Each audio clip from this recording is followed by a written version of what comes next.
Bonjour à toutes et à tous, je m'appelle Antoine Faure et je suis le CEO et cofondateur de Cobra.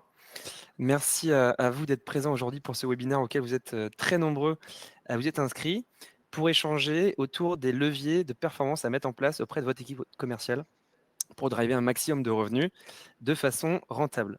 Et s'accompagne de 3 speakers d'exception que nous allons vous partager les défis, les approches stratégiques et les actions à mettre en place rapidement tout au long de ce webinaire. Avant de vous les présenter, quelques mots rapides sur Cobra et sur le déroulé du webinaire d'aujourd'hui. En 2 mots, Cobra, c'est une entreprise française qu'on a créée il y a 3 ans, quasiment tout pile, en partant du constat que la rémunération variable des commerciaux, c'est le premier investissement business que font l'écrasante majorité des entreprises B2B. Et donc ça en fait un sujet financier très important. D'autre part, c'est un outil psychologique très puissant pour aligner le comportement et donc la performance des commerciaux. Et pour autant, la plupart des entreprises utilisent Excel pour calculer et offrir un suivi aux commerciaux sur leurs commissions, ce qui pose des problèmes de manque de fiabilité, de méfiance, parfois de manque de motivation, et donc plus généralement de performance commerciale. Et c'est ce sujet qu'on adresse avec notre logiciel de gestion de la rémunération variable des commerciaux. Voilà, assez parlé de Cobra. Le webinaire d'aujourd'hui sera en 2 parties. D'abord un échange de 45 minutes, jusqu'à 12h15 donc, puis une partie questions-réponses d'une quinzaine de minutes. Néanmoins, vous pouvez poser toutes vos questions au fil de l'eau dans le chat à droite.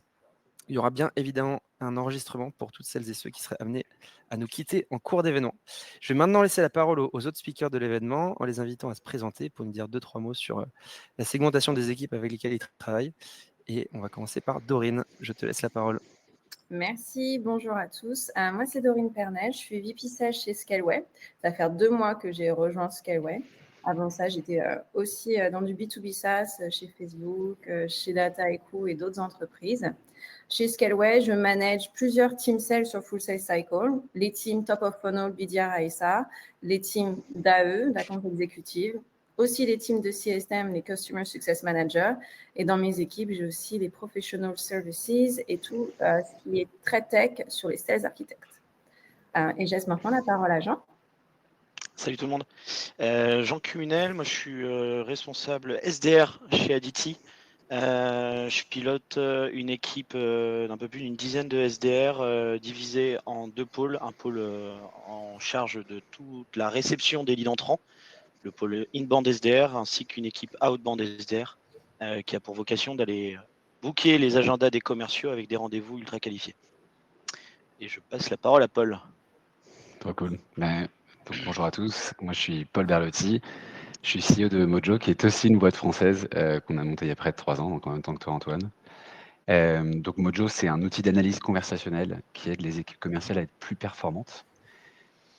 Typiquement sur Mojo, les entreprises, les managers, et vous devez être nombreux à connaître ça, mais comptent sur leurs commerciaux pour comprendre ce qui se passe sur le terrain, en leur demandant de renseigner les infos dans le CRM. Donc c'est un exercice quotidien hyper fastidieux que tout le monde connaît, qui peut leur prendre près de 70% de leur temps, donc renseigner de l'info dans le CRM. Et Mojo répond exactement à ce problème-là, en analysant l'intégralité des interactions qu'ont les commerciaux avec leurs clients, donc visioconférence, appel et bientôt email, en détectant des informations clés pour renseigner le CRM.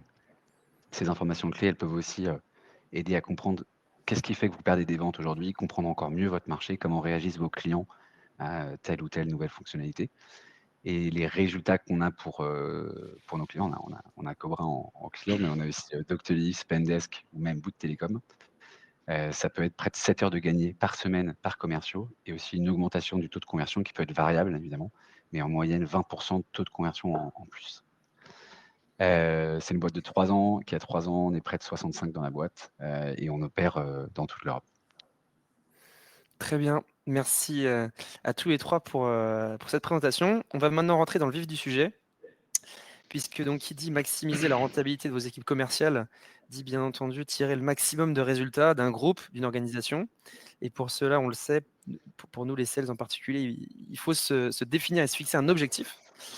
Pour autant, l'objectif peut parfois être difficile à appréhender, surtout sur une prise de poste ou suite à un changement d'organisation commerciale.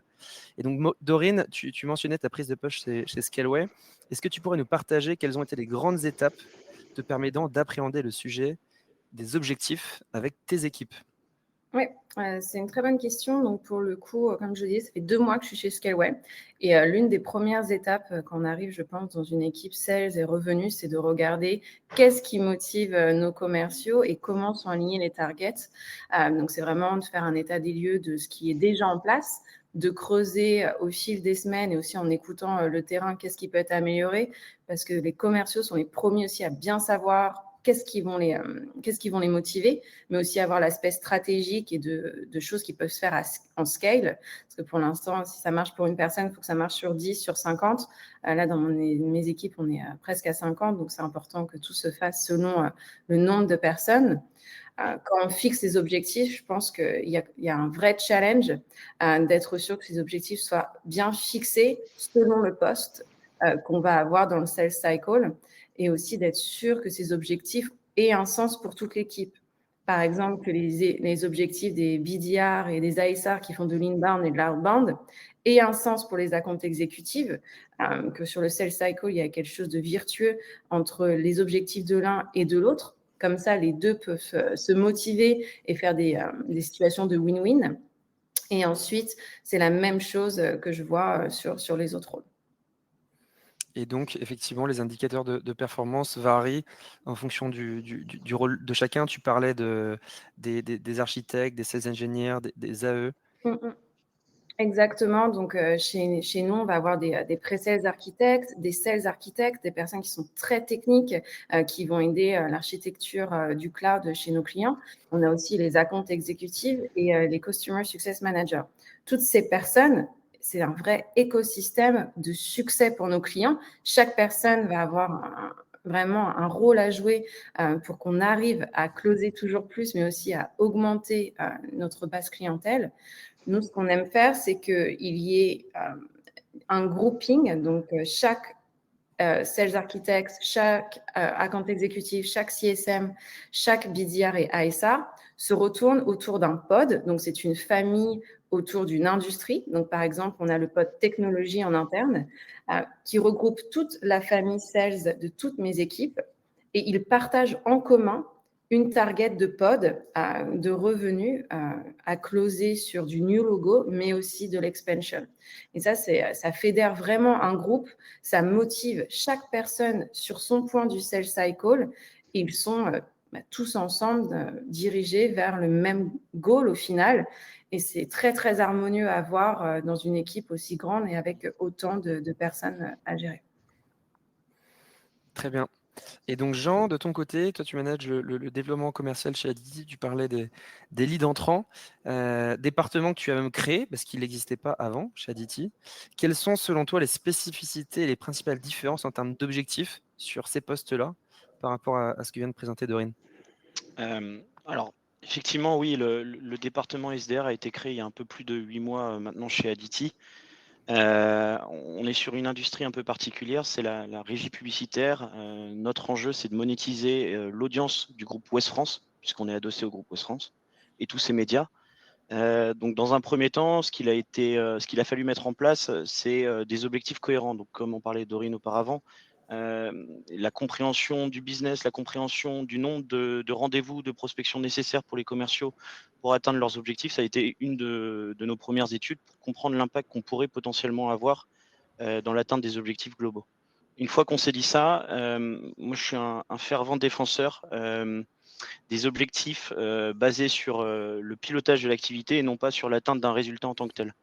La philosophie chez nous, c'est que le résultat est avant tout la conséquence d'une multiplicité d'activités, d'actions commerciales. Et si elles sont bien orchestrées en amont, bah, finalement, on arrive au résultat, donc à l'objectif fixé en amont. Donc, c'est assez classique cette phrase, mais quand on dit que la vente, c'est avant tout des maths, une fois qu'on a compris ça, et qu'on a compris que pour choper un rendez-vous avec un décisionnaire, bah, il faut probablement passer au moins 30 appels, avoir envoyé 10 emails, avoir fait 10 demandes de connexion sur LinkedIn, bah, tu as tout compris. Et donc nous, c'est comme ça qu'on pilote aujourd'hui nos équipes. Ils ont un GPS, hein, leur dashboard leur indique finalement la marche à suivre. Et alors c'est magique quand ça fonctionne. Et là actuellement, c'est ce qu'on est en train de construire, un modèle qui soit scalable, qui permette à n'importe quel SDR qui rejoigne l'équipe de pouvoir y arriver très rapidement parce qu'on lui aura donné la recette en amont pour atteindre son objectif. pour synthétiser par rapport à nous, ce qu'on peut être habitué à voir chez Cobra aussi, c'est vrai que c'est très important d'attribuer les objectifs en fonction des responsabilités. Donc, quelqu'un typiquement qui va être très proche de la fin du cycle de vente, donc responsable de signer des contrats, d'incentiver cette personne sur évidemment le chiffre d'affaires, le revenu. Et en fait, plus on remonte le cycle de vente, et en particulier sur des fonctions de sales development, par exemple, de BDR, SDR, d'incentiver sur, ça peut être un nombre d'opportunités créées, nombre de démos. Et ensuite, c'est vraiment la responsabilité de l'entreprise et du management de s'assurer que ces objectifs ils soient cohérents avec là où la stratégie emmène tout le monde et que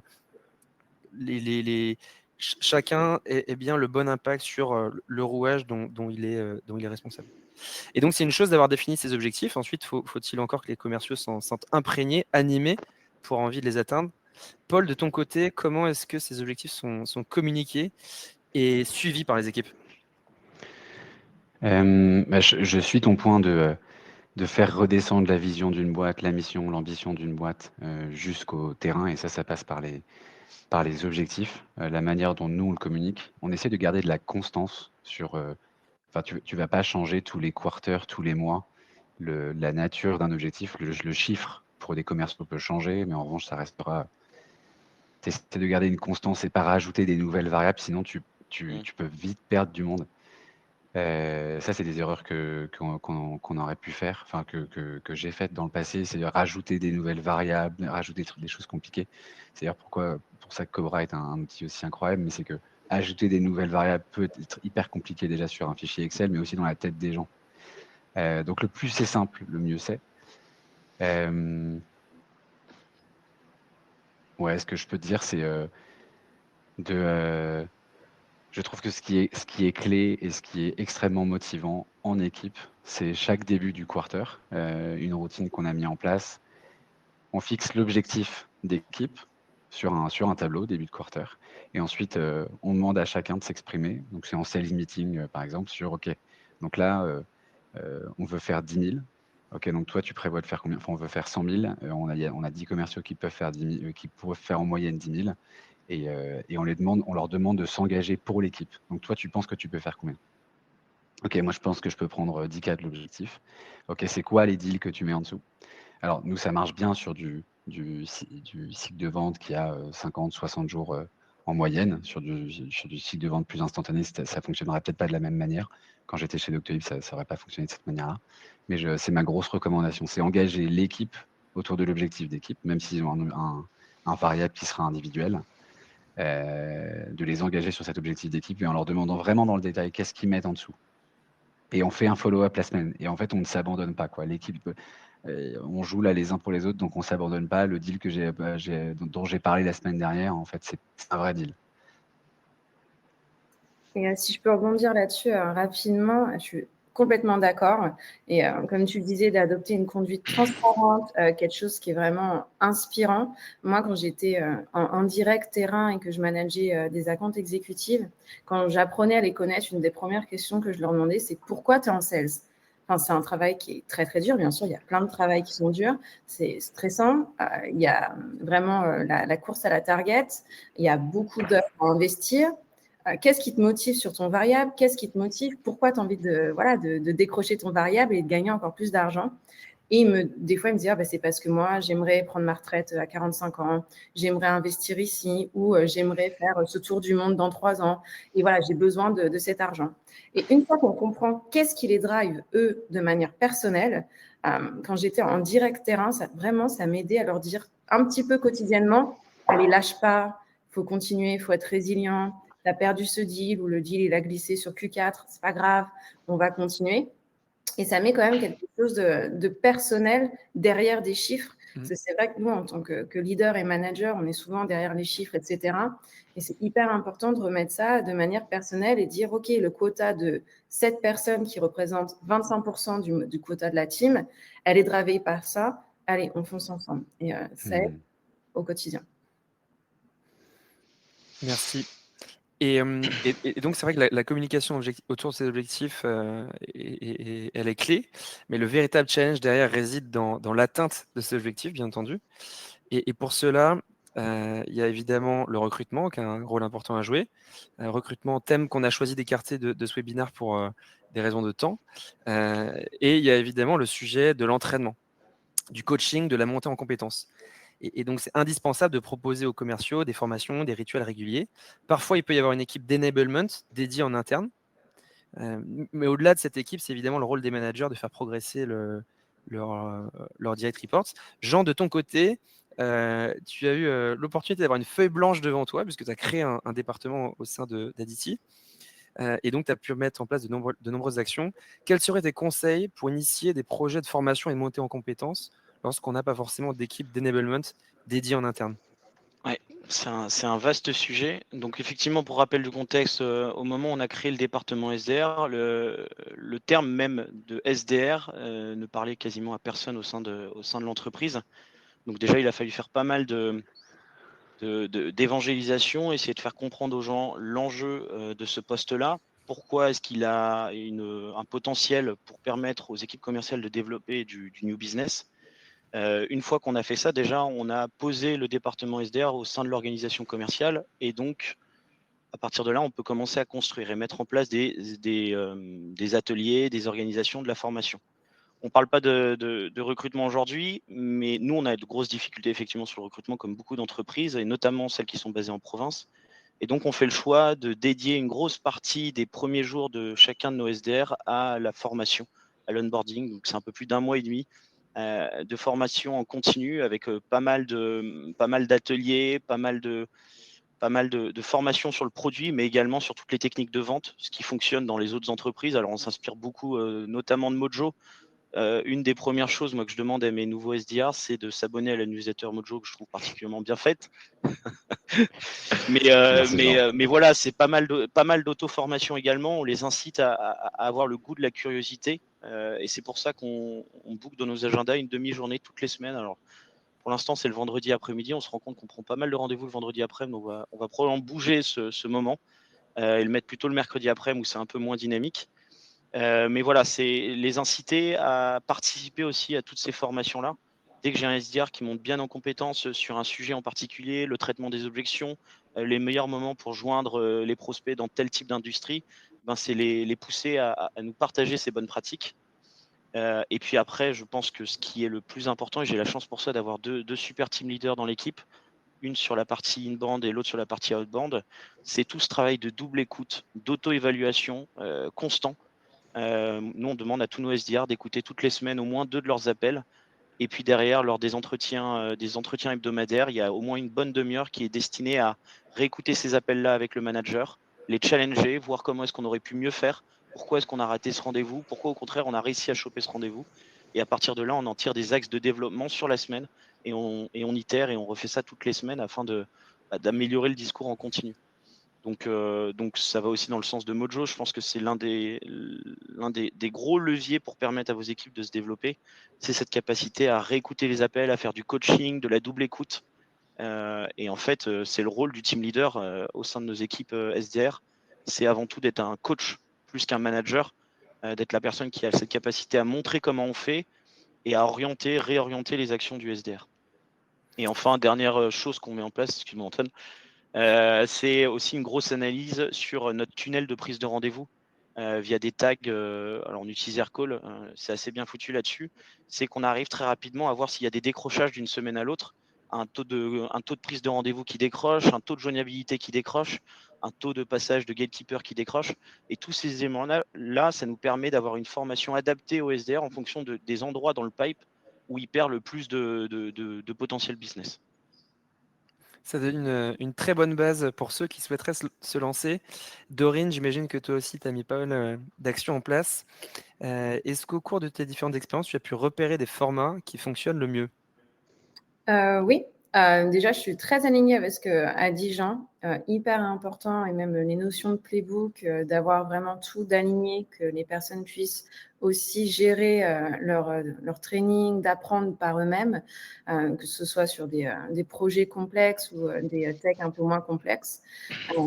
En interne, nous, on est quand même sur une tech très complexe dans le cloud. Souvent, les personnes qu'on recrute, que sur n'importe quel rôle, la plupart ne viennent pas du cloud. c'est aussi à nous de les former, c'est notre responsabilité en tant qu'employeur. Et on met en place plein de choses qui sont un petit peu comme à l'école, avec des formats de training, avec des quiz à la fin. C'est très efficace pour se rendre compte de l'acquisition des connaissances. Mais c'est pas seulement pour les nouveaux, c'est en continu, même des personnes qui sont là depuis assez longtemps, vu que le produit et les solutions évoluent rapidement. Par exemple, avec l'intelligence artificielle, etc., il faut être sûr qu'on continue de se former. Dans le passé, les meilleures écoles que j'ai connues, c'était celles de Facebook et de Dataiku. À Dataiku, il y avait une université en ligne qui était disponible pour tout le monde. Il y avait tout qui était organisé. C'était dans un outil qui s'appelait Guru, où il y avait vraiment tous les formules, pas seulement des playbooks, mais des trainings. Il y avait on avait un outil comme Mojo et on pouvait vraiment le leverage au maximum. Et je pense que c'est très, très important que ce soit les team leads, les managers, les individual contributeurs, qu'on y participe et qu'on puisse se former en continu. On a aussi mis en place le vendredi après-midi, c'est marrant, Jean, mais aussi c'est le vendredi après-midi où il y a cette heure obligatoire de formation en groupe ou en sous-team, ça dépend de la population qui sera concernée, mais toutes les semaines, apprendre quelque chose de nouveau. Dans les OKR de ma team, pour Q3, je leur ai demandé d'apprendre quelque chose de nouveau et aussi de lire. Ou ceux qui aiment les e-books, d'écouter un livre. Je trouve que c'est important qu'on prenne le temps. Il y a aussi sur YouTube, nous, il y a Cookie Connecté, par exemple, qui est une page YouTube super sur le cloud, que ça soit aussi la newsletter de Mojo, pour le coup, ou s'inspirer de personnes sur LinkedIn. Il y en a de plus en plus qui aident et qui partagent gratuitement plein de conseils. Donc, c'est important de partager cela au quotidien. Puis, je pense que c'est quelque chose de vertueux. Une fois qu'on commence, tout le monde veut mettre sa pierre à l'édifice, je pense. Et donc, Paul, est-ce que toi aussi, tu as des sessions le vendredi après-midi? Malheureusement, j'y participe plus, mais c'est le rendez-vous qui me manque le plus. C'est pas le vendredi après-midi, c'est le vendredi matin, mais c'est en tout cas vendredi. Euh, ce que je peux dire là-dessus, c'est moi l'entraînement commercial, c'est ce qui m'a poussé à monter Mojo. Donc juste avant Mojo, j'ai été chez Doctolib où je manageais des équipes Inside Sales Outbound en France et en Allemagne. Quand on a découvert la puissance de réécouter des calls, c'était extrêmement dur à faire parce que c'était sur un outil de téléphonie, il fallait trouver des bons appels à réécouter, hyper dur. Ça prenait du temps, je réécoutais beaucoup d'appels au hasard sans rien trouver d'intéressant. Mais quand on trouvait quelque chose d'intéressant, j'ai compris le pouvoir que ça pouvait avoir. C'est que les commerciaux tout de suite se projetaient en se disant, OK, là c'est vraiment moi ou c'est un collègue, j'ai exactement cette objection-là.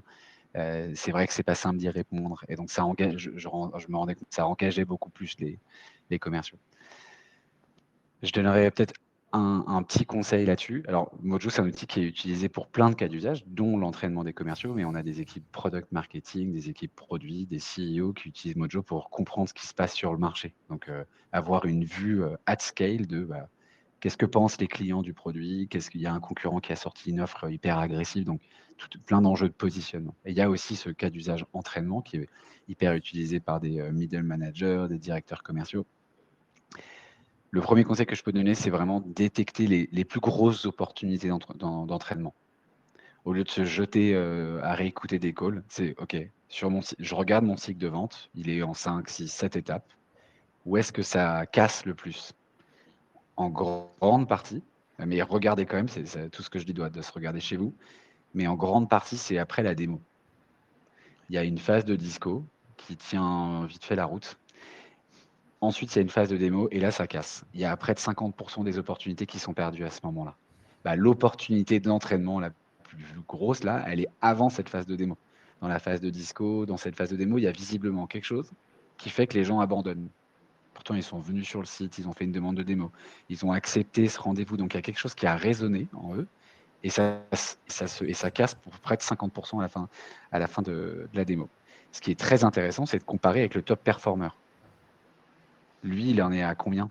Après la démo, il y a combien qui casse? Donc, en grande partie, le top performer, il est meilleur là, en fait. Il est meilleur sur ces moments-là. C'est pas un génie, en fait, le top performer. Juste, il est meilleur sur ces phases-là. C'est des maths. Et donc, il faut aller s'inspirer de ce qu'il fait. Donc ça, déjà, en premier, c'est vraiment regarder quelles sont les plus grosses opportunités chez vous d'entraînement. Il y a plein de boîtes aujourd'hui qu'on équipe qui ne connaissent pas leur top 5 objections. C'est quoi les top 5 objections du mois, du quarter? Elles peuvent changer, elles peuvent s'adapter. Vous avez un concurrent qui sort une offre plus agressive, vous avez changement technologique. Donc en gros, c'est quoi les top 5 objections? Et les commerciaux, ils doivent être nickel là-dessus. C'est impensable qu'ils ne le soient pas. Donc ça, je dirais, c'est bien détecter les opportunités. Les 2 axes que je peux vous donner, c'est regarder le cycle de vente, regarder votre top objection. Et après, la manière d'y répondre, c'est exactement ce que font Jean, Dorine et plein d'autres boîtes qu'on équipe. Le vendredi, on se fait un workshop. Il y a un truc qu'on a fait et qui a été surprenant, c'est de se prendre une demi-journée. Donc là, tout le monde va se dire, mais c'est quoi cette histoire de Ouais. prendre une demi-journée? Mais en fait, une demi-journée, on se le pose, on se dit, OK, c'est quoi la disco? La phase de disco. Donc c'est quoi déjà une disco? Et on se réaligne tous. Donc une disco, bah, c'est un moment où on va poser des questions pour faire émerger les pains qu'on va pouvoir présenter en démo. OK. Ça dure combien de temps? Et là, tout le monde donne sa version. Et ensuite, on fait merger, on fusionne les versions. C'est hyper motivant, hyper engageant. Cibler une journée où il y aura peut-être le vendredi après-midi, c'est toujours un peu un temps mort. Bam, on fait ça à ce moment-là. Et c'est hyper motivant et les gens appliquent direct. Donc, ouais, détectez les bonnes opportunités et répondisez. Bref, vous avez compris. Avec un bon workshop et je conseille même une demi-journée. En tout cas, le vendredi, c'est pareil chez Cobra. Ça a l'air d'être universel. Et on utilise en effet Mojo. Et c'est hyper utile aussi dans un contexte où, typiquement, on vient de recruter une directrice commerciale, Gabrielle, pour qu'elle puisse, même avant qu'elle arrive, comprendre qu'est-ce qui se passe dans l'équipe commerciale, quelles sont les choses à changer. C'est très puissant. Donc, on vient de voir comment fixer les objectifs de vos équipes commerciales, comment les former. Évidemment, la performance commerciale, c'est pas seulement la somme de performances individuelles, ni simplement un enchaînement de tactiques, de méthodes commerciales à bien utiliser. Une grosse partie se joue dans la tête. Donner un sentiment d'appartenance à vos équipes est primordial pour y faire régner un bon esprit d'entraide et permettre aux collaborateurs de progresser collectivement. Il y a un livre qui s'appelle Predictable Revenue, qui décrit en fait comment est-ce que chez Salesforce, un gars qui s'appelle Aaron Ross a créé le département SDR, un petit peu comme toi tu le fais aujourd'hui chez Aditi, Jean. Et en fait, il décrit que à ce moment-là, quand ils ont pris ce pari organisationnel, tout le monde se sentait habité pour que ce pari-là il fonctionne. Et du coup, Jean, toi, de ce point de vue du sentiment d'appartenance, quel est le défi à relever sur le sujet? Ouais. Le plus gros défi déjà, c'est de pérenniser cette fonction SDR au sein d'Aditi Media. Et pour ça, effectivement, j'ai besoin d'avoir des gens au sein de mon équipe qui sont pleinement investis, qui sont engagés dans ce projet-là, qui ont envie que ça fonctionne. Pour ça, on est passé par effectivement, alors moi je me suis pas mal inspiré de ce qu'avait pu mettre en place Aaron Ross chez Salesforce. Si j'ai le même niveau de réussite, ce sera exceptionnel. Mais on a déjà commencé par les bases, on a recréé des rituels d'équipe, des choses qui n'existaient plus. Des monthly, des weekly, des petits déj, des temps de formation comme on l'évoquait un peu auparavant. On a créé aussi un état d'esprit compétitif. On est un peu seul contre le reste du monde. C'est-à-dire qu'on doit trouver notre place au sein de l'organisation commerciale d'Aditi. On doit réussir à prouver que nos actions aujourd'hui, elles sont rentables et elles ont du sens. Là, on en est au tout début. On sait très bien que sur la partie outbound, on a tous des durées et des cycles de vente un peu différents, mais on sait que sur la partie outbound, il y a un truc à dégripper en amont. Et donc là, on est en plein dans cette période où on commence à constater les premiers résultats. Et ça a un énorme boost aussi sur la motivation de l'équipe. Un SDR, évidemment, il est motivé en premier lieu par son variable. Chez nous, le variable, il est indexé sur le nombre de SQL qu'il est capable de générer. Mais pour autant, quand il voit que les deals qu'il envoie vers les équipes commerciales sont amenés à signer, la motivation, elle est monstrueuse. Et ça le motive encore plus à aller chercher d'autres deals comme celui-ci. Donc ça joue énormément. On a aussi eu besoin de mettre un gros focus sur la qualité du travail qu'on envoie. C'est-à-dire que oui, effectivement, on a une grosse partie de notre rémunération qui est liée au nombre d'opportunités qu'on est capable d'envoyer.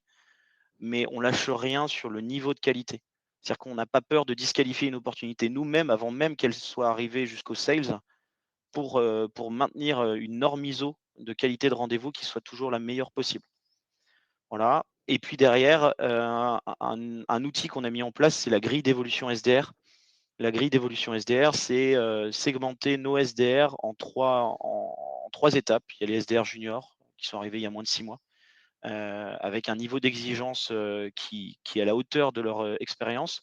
Les SDR confirmés, donc il y a un passage de grade. Une fois qu'ils ont réussi à passer ce grade-là, bah, ils ont droit à des avantages en plus, un salaire supérieur, et puis les SDR seniors qui sont vraiment des piliers au sein de la BU, au sein du département, et ceux-là sont, identifiés comme étant, ceux vers qui je peux aller chercher de l'information, des vrais référents, très actifs aussi, lors des moments de formation, et c'est vraiment des piliers à part entière, et le fait d'avoir matérialisé cette évolution, au sein de notre département, déjà ça fidélise.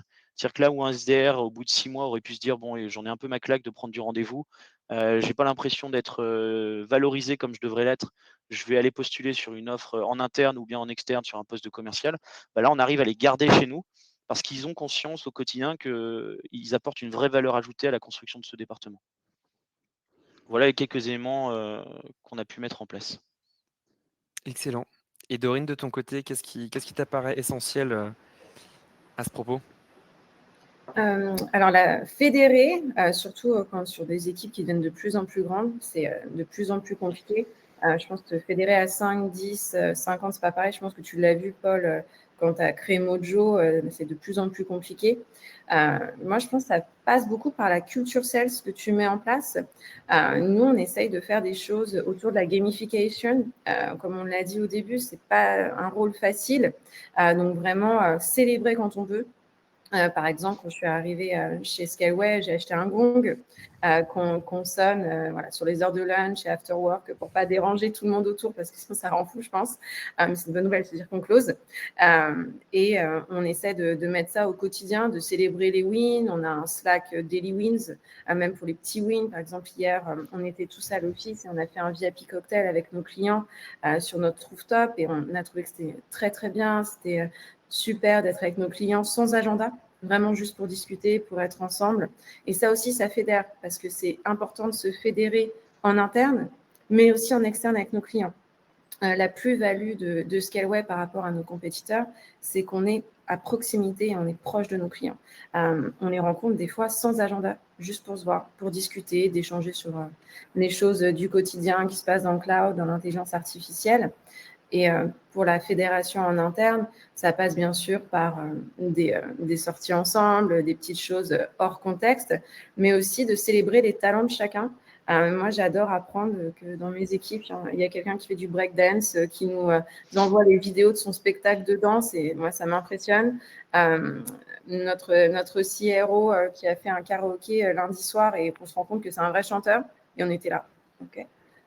Et vraiment, je pense que ça fédère de voir les talents de chacun. Donc, je ne suis pas talentueuse de ce point de vue-là, mais de voir que les personnes de l'équipe le sont, et ça prouve aussi qu'on est chacun des sales, mais on n'est pas que des sales en fait. Moi, je partage aussi avec mes équipes mon quotidien de jeune maman. J'ai un petit de bientôt, il va avoir 1 an dans 2 semaines. Et voilà, et je pense que d'être humain, c'est hyper important en sales. Et aussi de dire quand c'est compliqué, même en tant que leader, d'être un petit peu vulnérable, de montrer c'est pas facile tous les jours. Ça sert à rien de faire voilà, face et de dire oui, super, happy days, tout va bien. Non, si jamais il y a des choses, je pense que ça passe aussi par là, la transparence, d'être vrai et de pas se mettre un masque un petit peu comme on voit les Américains le faire. La force des Français, c'est qu'on est émotionnel et qu'on n'a pas peur de le montrer, et ça fait la force d'une équipe. Et c'est pour ça aussi que les turnovers se voient de moins en moins. C'est parce qu'ils nous voient aussi comme des humains, et on est une équipe humaine. On a le sang chaud, en France. Non, mais c'est vrai que c'est des sujets qui vont bien au-delà de l'équipe sales. On commence à toucher des sujets de culture d'entreprise, et il y a énormément à dire. Chez Cobra, typiquement, on attache beaucoup d'importance à prendre des moments de recul ensemble, notamment pendant les séminaires pour se poser sur des sujets de fond comme les OKR, les valeurs d'entreprise qui sont absolument fondamentaux. On a un gong aussi qu'on n'a pas la patience d'attendre le midi ou le soir pour sonner très fort. Mais c'est vrai que tout ce qui peut égayer le quotidien des sales est bon à prendre, que ce soit à travers des challenges ou autre chose. Paul, à ce propos, comment est-ce que vous faites chez Mojo? Fédérer, je vais pas vous donner des conseils sur emmener vos équipes déjeuner, passer des soirées. Enfin, ça a été dit. Je dirais une chose que j'ajouterais et que j'ai appris notamment chez Doctolib et que j'applique, donc j'essaye en tout cas d'appliquer chez Mojo, c'est on va pas être un bon manager, on n'arrivera à rien tant on n'est pas exemplaire. Donc c'est en un mot, c'est exemplarité. Un manager qui est exemplaire, il est bon en call. C'est peut-être pas le plus fort, mais il est bon en call. C'est terrible, hein, un manager qui n'est pas bon en vente et qui, en fait, on n'ose même pas l'appeler parce qu'il peut faire même perdre une vente, c'est fini.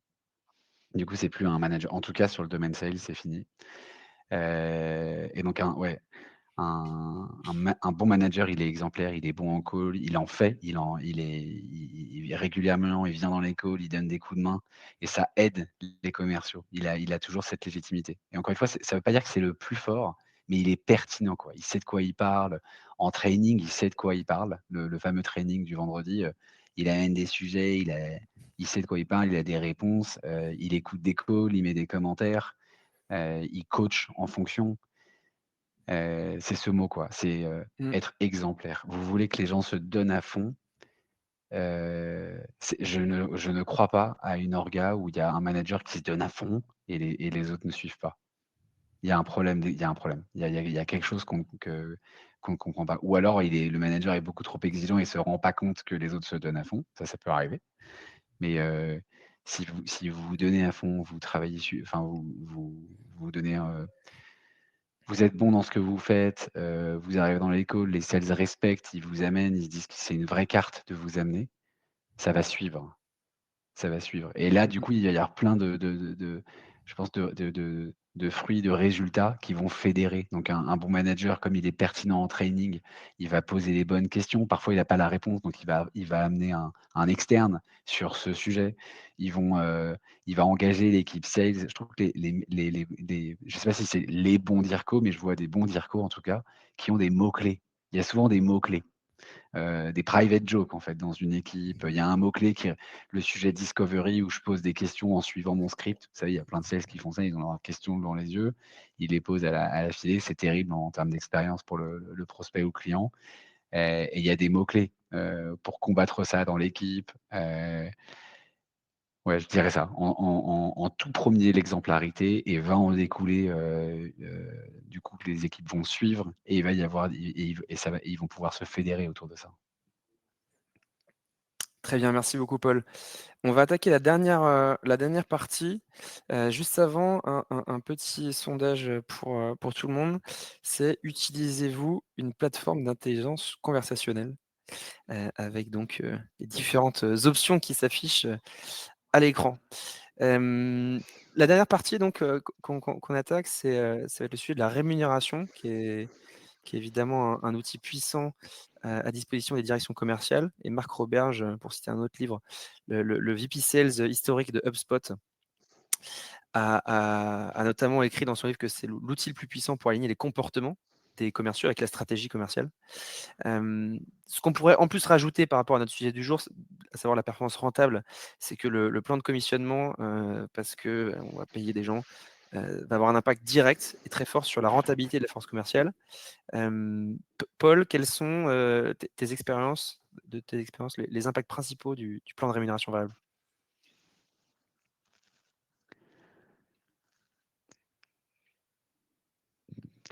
Je sais pas si je réponds à côté. Je te dirais, en premier évidemment, bah, c'est hyper mais enfonçage de porte ouverte. Mais en une ligne, je dirais un bon plan de com, il il encourage les top performers il encourage les gens à surperformer et ceux qui surperforment se posent pas de questions sur leur salaire. I c'est c'est à la limite du unfair. Ils gagnent très bien leur vie. Donc il y a pas de question. Ils sont super contents. Je suis un top performer, je suis dans une organisation qui respecte la performance et d'ailleurs, je suis super bien payé. Je compare avec mes autres amis et je suis bien payé, sur mon variable en tout cas. Heu et ils forcent un peu mécaniquement ceux qui ne performent pas à se poser les bonnes questions. Est-ce que je suis à la bonne place? Est-ce que c'est mon job? Il y a rien de pire. Je sais pas comment font les boîtes, je sais pas, j'avoue que j'ai pas la réponse. Comment font les boîtes qui n'ont pas de variable?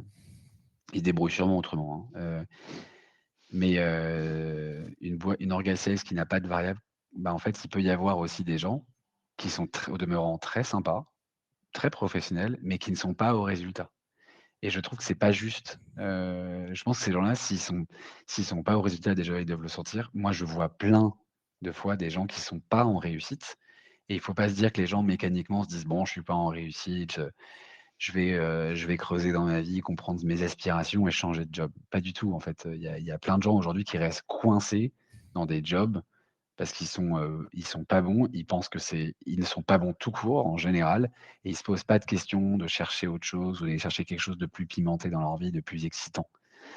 Ça, je trouve que le variable en sales, c'est incroyable pour ça. Tu es super fort, bah, voilà, tu vas du coup reste ici, c'est la meilleure place. Tu es pas fort, pose-toi les bonnes questions. Est-ce qu'en fait c'est un job pour toi? Est-ce que, et que ça soit presque inconfortable. Faut que ça soit un ouais, voilà, c'est le mot. C'est pas dur, c'est juste la réalité et je pense que c'est bien de pousser des gens aussi à se dire: «Bah, en fait, c'est pas fait pour moi, point». Et Voilà. Dorine, pour toi, quelles peuvent être les conséquences d'un mauvais plan de com, à l'inverse? Bah, je pense qu'un mauvais plan de com ou pas de plan de com, ça peut être vraiment catastrophique. J'ai déjà été dans une boîte où il n'y avait pas de plan de com et on a mis en place un plan de com avec un variable. Donc, on a transformé le salaire et on a rajouté au-dessus. Et on s'est rendu compte qu'il y avait plein de gens qui n'étaient pas sales, en fait.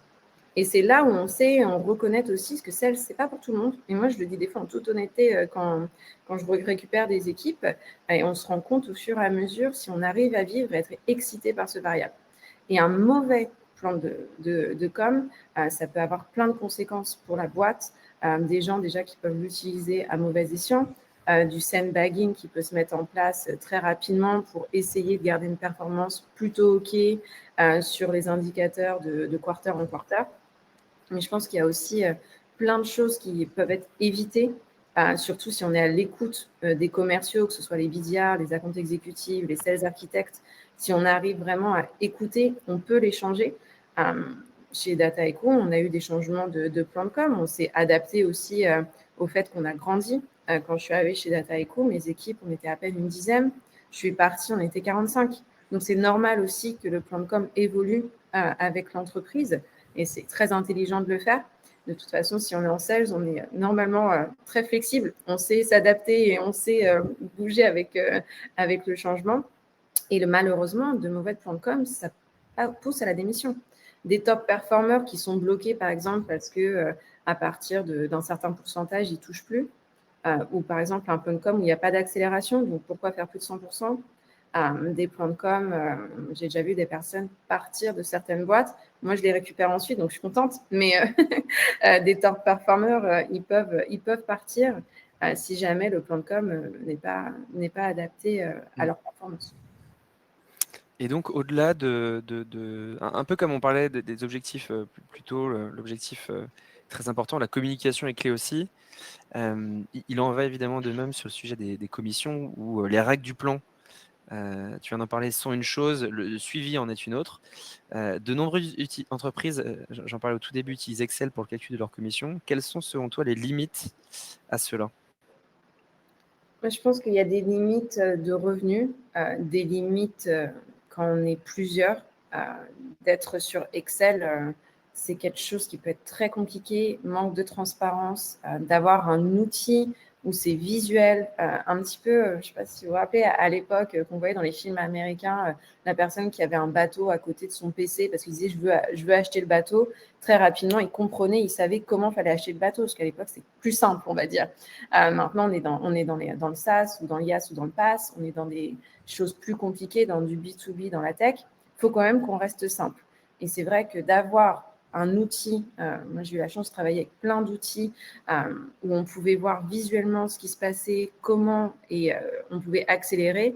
C'est aussi des célébrations à faire parce qu'en tant que manager, on peut féliciter la personne parce que si sur Excel, même le manager ne va pas pouvoir tout de suite en live savoir ce qui se passe. Donc, je pense que c'est un problème au niveau de l'individu, mais c'est un problème aussi management de ne pas directement savoir quand quelqu'un est sur la target. Très bien. On va lancer un deuxième et dernier sondage avant de laisser la parole pour la dernière question à Jean. Le sondage est le suivant. Êtes-vous satisfait du traitement des commissions au sein de votre entreprise? Avec donc les options qui s'affichent à l'écran. Jean, tu as justement fait le choix d'abandonner Excel et de t'équiper de Cobra récemment pour automatiser le calcul des commissions de tes équipes. Pourquoi est-ce que tu as pris cette décision? Quels bénéfices en tires-tu? Et est-ce que tu te verrais un jour faire machine arrière et revenir sur Excel? Alors, pour répondre à ta première question, pourquoi on a fait ce choix? C'est avant tout, souvent le manager va te répondre, parce que ça me fait gagner du temps en fin de mois, j'en peux plus de mon fichier Excel, je passe 1 heure, 2 heures tous les mois et puis j'ai toujours cette grosse crainte et cette charge mentale de me dire: «J'espère juste une chose, c'est que je me sois pas gouré». Parce que derrière, il faut gérer avec la paye, il y a des allers-retours, il y a de l'incompréhension et en fait, tu es capable de casser une dynamique, à cause de ça. Donc moi, mon vrai sujet, c'est pas celui-ci. Mon vrai sujet surtout, c'est de donner de la visibilité en temps réel à mes commerciaux, à mes SDR, leur permettre de savoir effectivement un peu à l'instar de ce que disait Dorine, sur le bateau, eux, je prends 2 rendez-vous en plus aujourd'hui, j'en prends 3 de plus, 4 de plus. Quel impact concret ça a sur ma paye? Sur ma paye du mois de juillet, mais également sur, mon déplafonnement que je vais toucher à la fin du quarter. Si je prends ce rendez-vous en plus, c'est quoi concrètement l'accélérateur auquel j'ai le droit? Et ça, je trouve que c'est ce qu'il y a de plus challengeant, hein, très clairement, moi, je crois beaucoup effectivement, à l'accomplissement personnel, mais je pense surtout qu'un SDR, il est avant tout motivé, par sa rémunération, par son variable et c'est une bonne chose, hein, il ne faut pas avoir honte de ça et donc Cobra nous permet aussi d'avoir cette visibilité en live et c'est vraiment cool et de comprendre surtout sa paye. Il y a toujours cette question derrière au manager: «Je comprends pas pourquoi j'ai, 60 € de moins que le mois dernier». En fait, c'est hyper simple, le logiciel te le montre, et il te montre le calcul et donc il y a plus de questions, quoi. Super, merci beaucoup Jean. On arrive donc à la fin de la première partie du webinaire, enfin en tout cas de la partie des questions avec nos speakers. On va prendre les questions de l'audience juste avant parce qu'on a eu un petit problème technique. On va vous remettre le sondage, à savoir êtes-vous satisfait du traitement des commissions au sein de votre entreprise? Avec donc les résultats qui s'affichent en direct. Merci beaucoup pour toutes ces questions, tous ces éclairages surtout. Et donc, on va prendre les questions de l'audience. N'hésitez pas à les poser dans le chat. On en a déjà un certain nombre qui ont été posés en cours de session, et notamment celle-ci. Une question d'Emilien pour Jean. Est-ce que tu as des relais dans ton équipe pour t'aider dans la formation? Si oui, comment ça fonctionne? Ouais, ouais et j'ai un team leader mon team leader sur la partie outbound, donc Ludovic, qui lui a une grosse expérience en vente B2B, aussi bien, sur de la prise de rendez-vous que du closing. Il a plus de 20 ans d'XP là-dessus et c'est un vrai relais et je m'appuie énormément sur lui justement pour animer ces formations-là. Heu, il a une chose que moi j'ai pas, c'est l'expérience et donc c'est vraiment cool, d'avoir ce côté très opérationnel pour m'accompagner là-dessus. Top. Donc ça, c'était la question d'Emilien. On a ensuite 2 questions qui allaient ensemble. Est-ce que le passage de grade d'un SDR se fait seulement par rapport à du Quanti ou du Quali? Je pense que Dorine, tu pourras rebondir aussi C'est ouais, à c'est une ce très bonne sujet. question. C'est évidemment les 2. C'est évidemment les 2 parce que ce que je disais un peu plus tôt, mais c'est que le passage d'un grade, c'est là pour valoriser effectivement quelqu'un, qui performe, mais au-delà de ça, surtout quelqu'un qui est amené à devenir un pilier de l'équipe et même à terme de l'équipe commerciale. Et donc, on fait vraiment un distinguo. On peut avoir effectivement un SDR qui surperformerait tous les mois, mais qui a une attitude dégueulasse sur le plateau, qui est pas du tout dans le partage, pas du tout, dans la participation, qui est voilà, qui a pas le bon mindset et finalement, bah, on est-ce qu'on a vraiment envie de le faire progresser? En tant que manager très fixé sur les chiffres, oui. En revanche, en tant que manager qui a aussi besoin d'avoir une équipe qui grandisse, qui soit amenée à accueillir de nouvelles personnes, bah, pas forcément. Donc évidemment, on allie les 2. Et d'ailleurs, on a une grille très précise sur le sujet, hein, enfin, c'est tout un tas de critères qu'on va évaluer sur des à partir d'une note de 1 à 3, avec différents niveaux d'exigence en fonction des grades, visés. Oui, oui, ce que tu dis, c'est que la grille, elle est connue d'avance, les règles du jeu sont Ouais, connues de exactement, tout le de monde tout le l'a. monde pour pas laisser de place, Ah bah oui, au favoritisme, au ouais, bien sûr. exactement. Ouais. Dorine, c'est des choses que j'imagine il y a plein, plein, plein d'initiatives à mettre en place enfin, sur une prise de poste, mais c'est des choses sur lesquelles tu as changé des choses en arrivant? Pour l'instant, sur ces sujets-là, ça fait 2 mois que j'y suis, c'est des choses très culturelles à changer. Mais c'est vraiment d'adapter, petit à petit, de faire quelque chose, on va dire, graduellement, mais d'avoir la transparence, oui, de la qualité, de comment qu'est-ce qu'on «expecte» entre guillemets, c'est hyper important. Je pense que là, la roadmap est aussi importante d'avoir, que ce soit par exemple pour la carrière. On a souvent des BDR ou des ASR qui ont envie d'être account exécutive ou qui ont envie d'être CSM, de savoir comment monter sur chaque poste, comment évoluer. Et c'est comme une grille, hein, comme disait Jean, mais aussi d'avoir ces discussions au niveau du quarter avec ton manager. Je pense que c'est hyper important d'être transparent. Moi, dès que quelqu'un arrive dans les équipes, j'essaie de comprendre où est-ce que cette personne se voit évoluer dans 1, 2, 3 ans et d'avoir quelque chose de virtueux après tout ça. Super. On avait une question de Thomas. Comment motivez-vous les équipes à call et envoyer du volume et créer une dynamique vertueuse versus le côté police permanente de faut envoyer plus de calls? Problématique, je pense, universelle.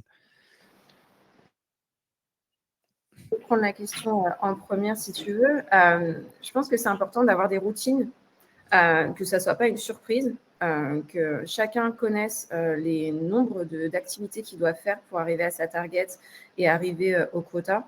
Certaines personnes, ils doivent faire 50 calls, d'autres 70. Ça dépend vraiment de ta capacité à transformer, à connaître ton marché. Certains marchés, il faut appeler une certaine heure. Ou aussi savoir adapter si tu n'as pas le numéro de la personne, de savoir envoyer un LinkedIn voice note directement de ton portable, d'adapter selon tes activités et aussi de le faire en groupe, d'avoir des call blitz. Donc, pour ceux qui ne connaissent pas le terme, c'est de se réunir en équipe et de s'asseoir ensemble sur le floor. Et là, tu appelles en liste. C'est voilà, encore de la gamification. C'est de rendre la chose intéressante, de faire une petite compétition saine autour de ça, mais d'avoir ces routines, de savoir. Et normalement, ensuite, c'est pas d'aller chercher un nombre de dials. Moi, généralement, quand ils me demandent combien je dois faire de calls par jour, je dis bah, regarde-toi combien tu peux faire. Si là, ta target, tu ne l'as pas fait, c'est sûr que ça n'en fait pas assez. Et c'est vraiment de les habituer à connaître leurs propres chiffres. Comme un business owner, je leur dis souvent, vous êtes business owner. Moi, je vous donne des indicateurs de marché et vous les adaptez selon votre territoire, selon votre industrie et votre manière d'être aussi au téléphone. Très bien. On a une question de Mathieu. Quels sont vos recos sur les challenges commerciaux? Alors, c'est vrai que c'est une question qui peut laisser la place à pas mal de créativité, mais on a tous fait l'expérience et ça crée beaucoup d'émulation dans les équipes, donc curieux d'avoir vos retours là-dessus. Jean-Paul? Je sais pas. Moi, Vas-y, Jean. je suis très mauvais là-dessus parce que l'immense majorité des challenges que je fais, ils ont jamais l'effet escompté. Donc enfin, c'est compliqué de paramétrer correctement un challenge commercial pour que tout le monde ait envie de participer à fond. Souvent, tu as l'effet dans le challenge, il y a que les premiers qui gagnent et donc très rapidement, ceux qui sont décrochés arrêtent d'y participer et donc bah, ça a pas l'effet escompté et ça se transforme en petite compétition avec 2-3 top performers. Donc ça, c'est très dur.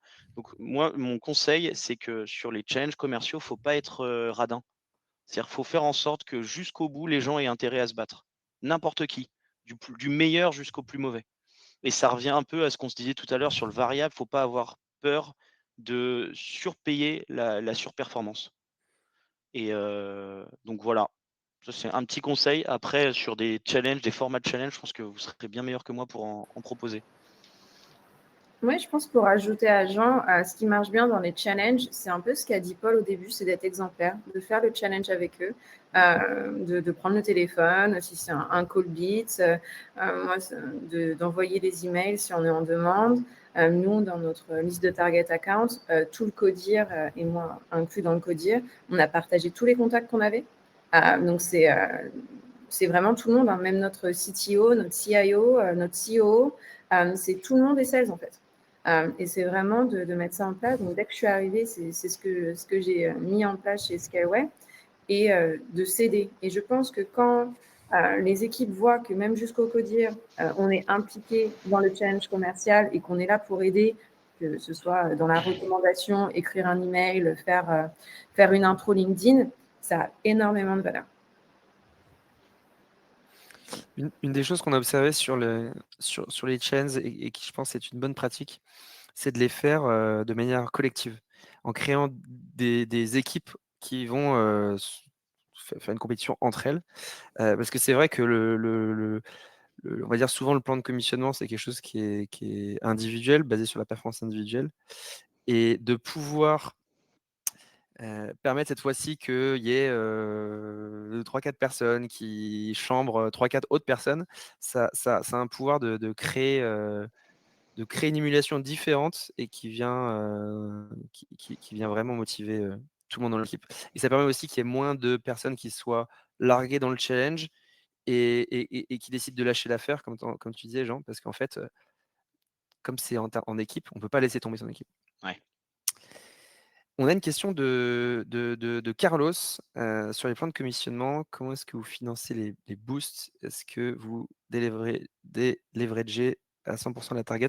J'imagine que la question ici, c'est qu'est-ce qu'on fait en termes d'accélérateur de commission, éventuellement en termes de décélérateur?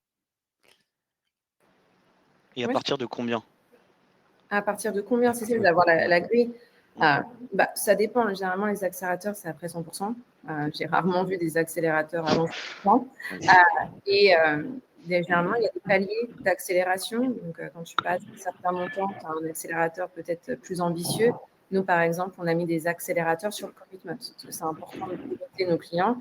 Donc, des accélérateurs aussi, de dire si tu commites 1 an, t'attends, si tu commites 2 ans, t'attends, 3 ans, t'attends.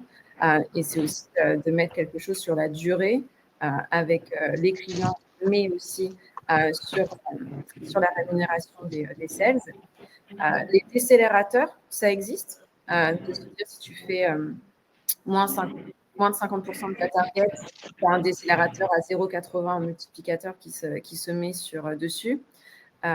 Je ne suis pas très fan d'avoir un zéro. Je l'ai déjà vu dans certaines boîtes où il y avait une commission négative si jamais il y avait 20% de la target de fait, par exemple, ce genre de choses. Je pense que c'est motivant d'avoir des boosts et moins des décélérateurs.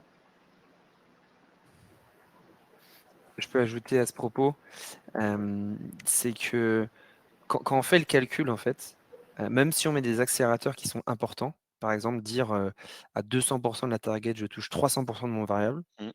Et donc, en fait, 300% du variable, pour quelqu'un qui aurait moitié fixe, moitié variable de base, ça fait 200% de son salaire. Quand on fait le calcul, la rentabilité de ce commercial-là, même s'il est payé beaucoup plus cher que les autres, comme il a rapporté plus, elle est bien meilleure, cette rentabilité. Et pour vraiment faire le calcul, ce qu'il faut, c'est des maths pas très compliquées, mais c'est une sorte de règle de 3 entre la valeur de l'objectif, le montant du package, le coût d'acquisition de client, et juste de dire quelle courbe est-ce qu'on peut mettre en place pour que mes top performers ils soient suffisamment incentivés à l'être et que je me protège inversement sur les low performers. On va prendre encore une question qui est sur le format des sessions de réécoute de call dont on a parlé tout à l'heure. Quel format est-ce que vous recommandez? On a beaucoup parlé du vendredi après-midi, mais il y a évidemment le individuel, collectif, qui présente. Comment faire que ce soit pas routinier? Dorine, tu voulais peut-être prendre la question? Non, vas-y, Paul, tu es l'expert. Ouais, euh, j'espère. Euh, Alors, vu qu'on a parlé des sessions collectives, que Jean aussi a parlé de l'écoute, la double écoute, on peut parler d'écoute individuelle. C'est un feedback individuel. C'est censé être super puissant. Si ça ne l'est pas, c'est qu'il faut que vous soyez meilleur dans la façon dont vous restituez le feedback. Moi, Marocco, il y a quelqu'un qui a du potentiel dans l'équipe. Enfin, normalement, ils en ont tous. Mais il manque quelque chose à cette personne, dans son discours, alors je sais pas quoi, c'est la façon dont il pitch, il hésite, la façon dont il répond à des objections, ou il présente une offre.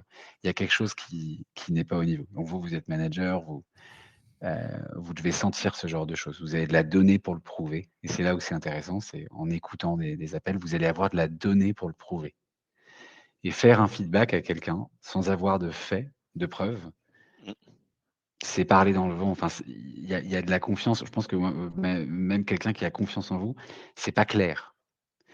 Donc, je remarque que il te manque, que t'es pas au niveau sur l'elevator pitch. Ça fait 2 ans que tu es là et il a évolué l'elevator pitch et que tu es encore bloqué à celui d'il y a 2 ans. Ça arrive très souvent. Et ça, j'ai des faits. Et là, on peut réécouter des calls. Play, play, play, play, play. Voilà ce qu'il faut qu'on fasse. Et là, mettre des exemples de quelqu'un qui y arrive, ou même le manager qui est tellement exemplaire, qui fait des calls, et là, il a un exemple d'elevator pitch. Et vraiment faire un feedback construit sur des faits où il y a des moments de call. Et là, c'est beaucoup plus clair pour la personne. C'est pas une remontrance, quoi que ce soit, c'est OK, c'est clair. C'est factuel. Je vois que je suis encore bloqué et que c'est très différent de celui qu'on utilise aujourd'hui. Et donc prendre 30 minutes en one-one.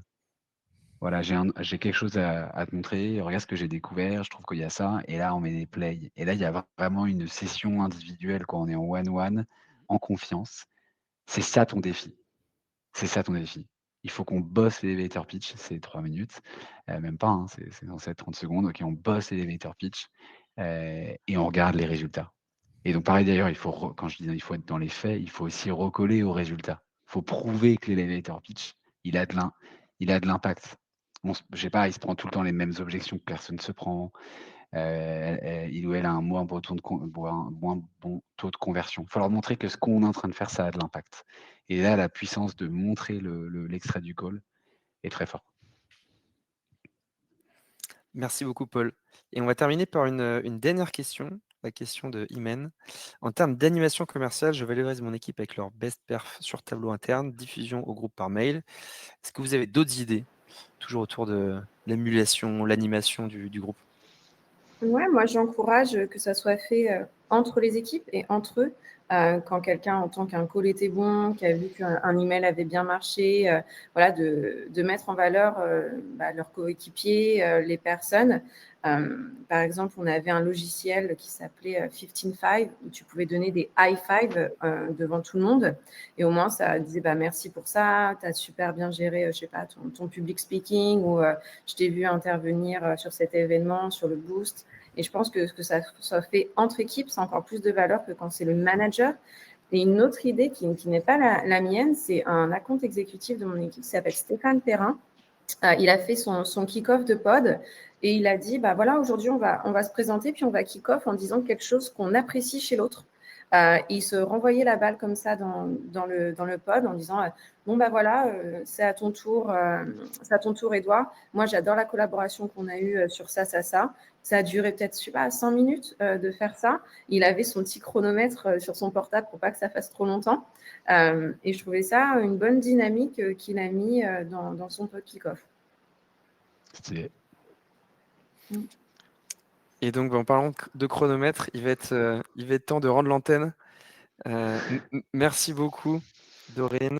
Merci, Paul. Merci, Jean. pour vos interventions brillantes du jour. On Merci remercie aussi Antoine. toutes les personnes qui ont posé des questions et auxquelles on espère avoir pu répondre. Les questions qu'on n'a pas pu prendre, on va prendre le soin de revenir vers vous par email.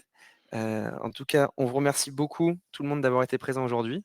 On espère vous retrouver rapidement sur un webinar et on vous souhaite une excellente après-midi. Salut tout le monde. Merci. Merci. Salut à tous, merci beaucoup.